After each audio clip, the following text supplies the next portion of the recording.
नमस्कार, पंजाब केसरी टीवी देख रहे हैं आप और मैं हूं राहुल राणा। संपूर्ण हिमाचल में वक्त तो चला है दिन भर की तमाम बड़ी खबरों से आपको रूबरू करवाने का, लेकिन सबसे पहले एक नजर अब तक के हेडलाइंस पर। कांगड़ा के खनियारा में हुए नुकसान का मुख्यमंत्री जयराम ठाकुर ने लिया जायजा। राहत कार्य में तेजी लाने को लेकर प्रशासन को दिए आदेश।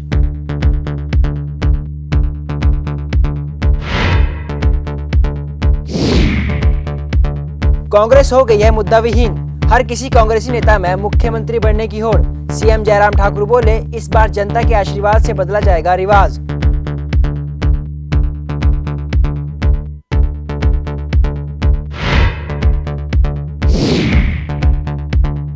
एनपीएस कर्मचारी संघ से मिलने पहुंचे सुखविंदर सिंह सुक्खू। कर्मचारियों को किया वादा, कहा ओपीएस की गारंटी को हर हाल में पूरा करेगी कांग्रेस।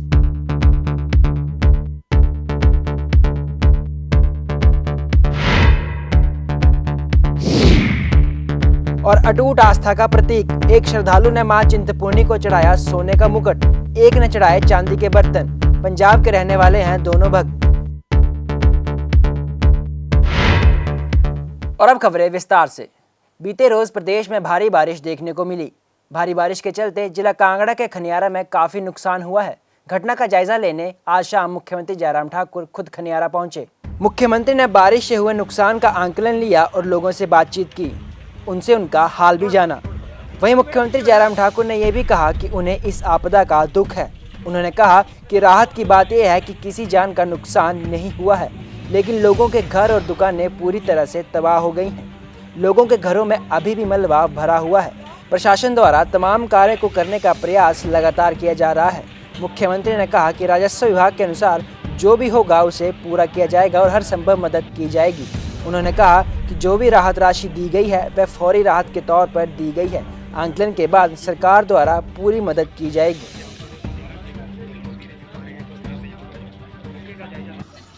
पिछले कल बारिश के कारण बहुत बड़ा नुकसान हुआ है यहाँ खनियारा में। मैं उसी को विजिट करने के लिए यहाँ पर स्पॉट पे आया हूँ। और सबसे बड़ी बात है कि जान का तरह से पानी आया, पानी के साथ मलबा आया है। बहुत सारे घर इसमें तबाह हुए हैं, लोगों की दुकानें वहाँ पर तबाह हुई है। अभी भी लोगों के घरों में मलबा भरा हुआ है। और प्रशासन की ओर से जो भी पॉसिबल इसमें जो किया जा सकता था वो करने की कोशिश हुई है। और अभी भी मौके पर 7 जेसीबी यहाँ पर काम कर रही हैं, युद्ध स्तर पर काम चल रहा है। बिजली की रेस्टोरेशन का काम भी चल रहा है, लेकिन उसके बावजूद बहुत बड़ा नुकसान इस बार बरसात के कारण पूरे हिमाचल प्रदेश में हुआ। और कल इस घटना में यहाँ पर बहुत बड़ी क्षति हुई है। एक बच्चा जो घायल हुआ था, मुझे मालूम पड़ा है कि वो टांडा मेडिकल कॉलेज के लिए उसको ले गए थे, लेकिन उसके बाद उनको वापस पे लेकर के आए। वो ठीक है, डॉक्टर ने उनको डिस्चार्ज कर दिया है। लेकिन जहाँ तक जो नुकसान की उसकी भरपाई के लिए जो बेस्ट पॉसिबल जो रेवेन्यू की इसके मुताबिक जो किया जा सकता है वो करने की कोशिश करेंगे। और अभी तक राहत के तौर पर यहाँ पर जो राशि दी गई है वो इमीडिएट तुरंत जो दी जा सकती वो दी गई है, लेकिन उसके बाद टोटल असेसमेंट करने के बाद फिर आगे की प्रक्रिया पूरा करेंगे। 5,000 रुपये फौरी राहत दी है, और लेकिन इसको रेस्टोरेशन के लिए 5 लाख रुपए डिप्टी कमिश्नर ने यहाँ पर तुरंत जारी कर दी है, ताकि जो रेस्टोरेशन का काम तुरंत प्रभावी ढंग से किया जा सके। प्रदेश में विधानसभा चुनाव होने हैं, ऐसे में भाजपा और कांग्रेस लगातार एक दूसरे पर आरोप प्रत्यारोप लगा रहे हैं। हिमाचल प्रदेश में कांग्रेस मुद्दाविहीन हो गई है। ये बात मिनी सचिवालय ज्वाली के मैदान में मुख्यमंत्री जयराम ठाकुर ने आज़ादी का अमृत महोत्सव प्रगतिशील हिमाचल के 75 वर्ष कार्यक्रम की अध्यक्षता करते हुए विशाल जनसभा को संबोधित करते हुए कही। मुख्यमंत्री जयराम ठाकुर ने कहा कि कांग्रेस का हर नेता अपने आप को मुख्यमंत्री मान रहा है। हर किसी कांग्रेसी नेता में मुख्यमंत्री बनने की होड़ लगी हुई है। उन्होंने कहा कि भाजपा ने प्रदेश में चहुमुखी विकास करवाया है तथा चुनाव में भी भाजपा विकास को लेकर जनता के बीच जाएगी व जनता से वोट रूपी आशीर्वाद मांगेगी और इस बार भारतीय जनता पार्टी रिवाज बदलेगी। हमने प्रयत्न किया, हमने प्रयास किया है गरीब के गरीब रह करके काम करने की कोशिश। हमने मातृशक्ति यहाँ पर बैठी है, बड़ी संख्या में बैठी है, माता बहनें नारी को नमन करके एक अभियान चलाया, जहां जो मदद उनके लिए कर सकते थे वो मदद करने की हमने कोशिश की। और लेकिन उसके बावजूद भी हमारे कई साथी कई तरह की बातें कहने की कोशिश कर, और कुछ लोगों को तो ये हो गया कि हिमाचल में हमारी सरकार का 5 वर्ष का कार्यकाल पूरा किया, जैसे उनको लग रहा था कि ये सरकार चलेगी। और पता नहीं क्यों ऐसा सोच रहे थे, उनकी सोच पर मुझे कुछ कहना नहीं चाहता, लेकिन विचित्र बात तो ये है कि कुछ लोगों के दिमाग में ये बात बैठ गई है कि बड़े बड़े लोग ये काम करते हैं और हम लोगों को, हम जैसे, क्योंकि मेरी कोई पृष्ठभूमि राजनीतिक पृष्ठभूमि में, मेरी कोई पृष्ठभूमि कोई इस प्रकार की कोई आर्थिक दृष्टि से कोई मजबूत पृष्ठभूमि है, गांव का, छोटे से गांव का, और गरीब परिवार में जन्म लेने के बाद जो है गरीबी को देखा नहीं, गरीबी के दौर में से गुजर करके उस हालात का सामना किया है जिसका मैं वर्णन नहीं कर सकता। इसलिए वो बड़े हैं, उनको समझ में नहीं आता कि गरीबी क्या है। प्रदेश में पिछले काफी समय से ओपीएस की बहाली की मांग लगातार की जा रही है। कर्मचारियों द्वारा सरकार के खिलाफ रैलियां निकालकर प्रदर्शन किए जा रहे हैं, तो वहीं दूसरी तरफ कांग्रेस भी सरकार को घेरने में लगी हुई है। इसी कड़ी के चलते ओल्ड पेंशन स्कीम की बहाली को लेकर 13 अगस्त से क्रमिक अनशन पर राजधानी शिमला के सीटीओ चौक पर बैठे कर्मचारियों से मिलने कांग्रेस के प्रचार समिति के अध्यक्ष सुखविंदर सिंह सुक्खू पहुंचे। सुखविंदर सिंह सुक्खू ने एनपीसी कर्मचारियों से मुलाकात कर ये वादा किया कि कांग्रेस हर हाल में सत्ता में आने के बाद 10 दिनों के भीतर ओपीएस की गारंटी को पूरा करेगी। उन्होंने कहा कि ओल्ड पेंशन स्कीम हर सरकारी कर्मचारी का अधिकार है। भाजपा किसी भी हाल में कर्मचारियों को पेंशन स्कीम नहीं देगी, इसलिए कांग्रेस पार्टी ने दावा किया है कि सत्ता में आते ही 10 दिन के अंदर ओल्ड पेंशन स्कीम की बहाली कर दी जाएगी। उन्होंने कहा कि कांग्रेस पार्टी की सरकार जिस भी राज्य में है वहां कर्मचारियों को ओल्ड पेंशन स्कीम दी जा रही है, इसलिए हिमाचल प्रदेश के कर्मचारियों को भी उनका अधिकार दिलाया जाएगा। तो 15% इंक्रीज करके दे, तो पैसे का सवाल नहीं है। सवाल इन कर्मचारियों का जब ये रिटायरमेंट पर जाएंगे 60 वर्ष के बाद या 58 वर्ष के बाद जब ये रिटायर होंगे तो इनको इकट्ठा पैसा बहुत सारा मिलता है, इकट्ठा पैसा खर्च हो जाता है। इनको आत्म सम्मान की जिंदगी जीने के लिए हर महीने उस पेंशन के तहत पैसा मिलना चाहिए जो पहले लागू थी। वो क्यों मिलना चाहिए? कई बार घर में बच्चे होते हैं, बेरोजगार होते हैं, उनके घर का खर्चा भी चलेगा और उनके परिवार का भी खर्चा चलेगा। और जो इकट्ठा पैसा मिलता है, इकट्ठा पैसा का उद्देश्य ही नहीं है इन सरकारी कर्मचारियों का। इनका कहने का कि हमारी 60 साल के बाद सोशल सिक्योरिटी क्या होगी, उस सोशल सिक्योरिटी के तहत इनको अगर मंथली सरकार से पैसा मिलता रहे तो उसमें ये ज़्यादा खुश है, क्योंकि हर महीने इनको पता है कि इतना पैसा, इतना हमारे को हर महीने आय आ रही है, इससे हमने अपने बच्चे को पढ़ाई का भी खर्चा करना है और भी कुछ खर्चा करना है। इस संदर्भ में ये सोशल सिक्योरिटी और को लागू करना हर एक सरकार की जिम्मेवारी है। जयराम सरकार की कान में जू नहीं लग रही है, वो समझ ही नहीं पा रहे कि इनको ओल्ड पेंशन क्यों चाहिए। पैसा नहीं चाहिए इन्हें पेंशन चाहिए। हर महीने जब पैसा किसी के हाथ में आएगा उससे सरकारी कर्मचारी का परिवार पलेगा और उसकी समृद्धि भी होगी। हिमाचल प्रदेश में देवी देवताओं का वास है, ऐसे में श्रद्धालु भी अपनी पूरी श्रद्धा के साथ देवी देवताओं को खुश करने में कोई कसर नहीं छोड़ते। इसी कड़ी के चलते आज मां शक्तिपीठ चिंतपूर्णी के दरबार में 2 अलग अलग श्रद्धालुओं ने मां के चरणों में सोना और चांदी अर्पित की। मां के एक भक्त ने सोने का मुकुट और चांदी का छत्र चढ़ाया, तो वहीं दूसरे श्रद्धालु ने 3 किलो 881 ग्राम चांदी के बर्तन मां के चरणों में अर्पित किए।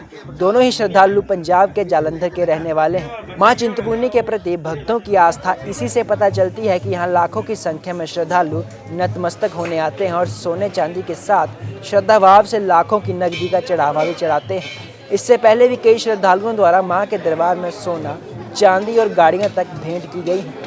आज सुबह मंदिर परिसर में श्रद्धालु ने एक छतर आधा किलो से ज़्यादा और एक सोने का मुकुट चढ़ाया है। पंजाब के हैं सुरेश कलीपुरिया जी। तो एक साथ के साथ ही चांदी का बर्तन, थाली और पूजा में वो चढ़ी है। तो बहुत बड़ी आस्था को देखते हुए माता चिंतपूर्णी उनकी मनोकामना पूर्ण करें। वैसे पूर्व में भी ऐसा काफ़ी श्रद्धालु, बड़े बड़े डोनर जो हैं उन्होंने गाड़ी तक डोनेट की है। तो इसके लिए माता के आशीर्वाद बना रहे, ये हमारी कामना। पुरानी पेंशन की बहाली को लेकर लगातार धरने प्रदर्शन किए जा रहे हैं। प्रदेश के अलग अलग जिलों में प्रदर्शन कर सरकार को घेरा जा रहा है और उनसे यही अपील की जा रही है कि जल्द से जल्द पुरानी पेंशन की बहाली कर दी जाए। पिछले कई दिनों से प्रदेश में न्यू पेंशन कर्मचारी महासंघ का संघर्ष जारी है। मंडी के सेरी चांदनी में जारी क्रमिक अनशन तीसरे दिन भी जारी रहा। कर्मचारियों ने मुख्यमंत्री जयराम ठाकुर को कहा कि पेंशन एक न एक दिन बहाल होकर ही रहेगी। ऐसा न हो कि वक्त आपके हाथ से छूट जाए और आपको पछताना पड़े। न्यू पेंशन कर्मचारी महासंघ का कहना है कि न्यू पेंशन स्कीम मतलब नो पेंशन स्कीम है। वृद्धावस्था में जो पेंशन मिलती है उससे भी कम पेंशन एक कर्मचारी को मिलेगी। उन्होंने कहा कि मुख्यमंत्री जयराम ठाकुर ओपीएस के बारे में हर जगह बार बार यही कहते हैं कि हम कुछ अच्छा कर रहे हैं, लेकिन हमें कुछ अच्छा नहीं चाहिए, हमें केवल पुरानी पेंशन चाहिए। जैसे हमारे माननीय मुख्यमंत्री महोदय बार बार हर जगह ओपीएस की बात करते हैं, बहुत अच्छी बात है, वो ओपीएस के बारे में बार बार बोलते हैं और उनका कहना ये है कि हम कुछ अच्छा कर रहे हैं, कुछ अच्छा कर रहे हैं, हर जगह ये कहते हैं, जो कि हमारे लिए भी पॉजिटिव है। लेकिन उस अच्छे के साथ में आज आप सभी के माध्यम से ये संदेश देना चाहता हूँ, हमें कुछ भी अच्छा नहीं चाहिए, हमें सिर्फ हूबहू पुरानी पेंशन चाहिए। अगर कुछ अच्छे की बात की जाए तो कुछ अच्छे, जैसे डेथ कम डिसेबिलिटी पेंशन की बात की जाए, ग्रेचुइटी की बात की जाए, मेडिकल रिम्बर्समेंट की बात की जाए, यही कुछ अच्छी चीज़ें थी जो हमें ऑलरेडी मिल चुकी हैं। अब पुरानी पेंशन के अलावा मेरे हिसाब से कुछ भी अच्छा नहीं रहा है। तो मैं आज यही निवेदन करूँगा कि माननीय मुख्यमंत्री महोदय जी से कि जल्द से जल्द हमारी पुरानी पेंशन बहाल करें और हमारे भविष्य को सुरक्षित करें। ऐसा ना हो कि क्योंकि पेंशन तो एक दिन बहाल होगी ही होगी, ऐसा ना हो कि ये वक्त आपके हाथ से छूट जाए और आपको पछताना पड़े। और हम कर्मचारी एक हैं, हम उसी का साथ देंगे जो पुरानी पेंशन बहाल करेगा। हमारी कोई पार्टी नहीं, हम सरकार की कर्मचारी है। जिला कुल्लू के ऐतिहासिक ढालपुर मैदान में भाजपा की ओर से महिला सम्मेलन का आयोजन किया गया। इस सम्मेलन में महिलाओं ने बढ़ चढ़कर भाग लिया।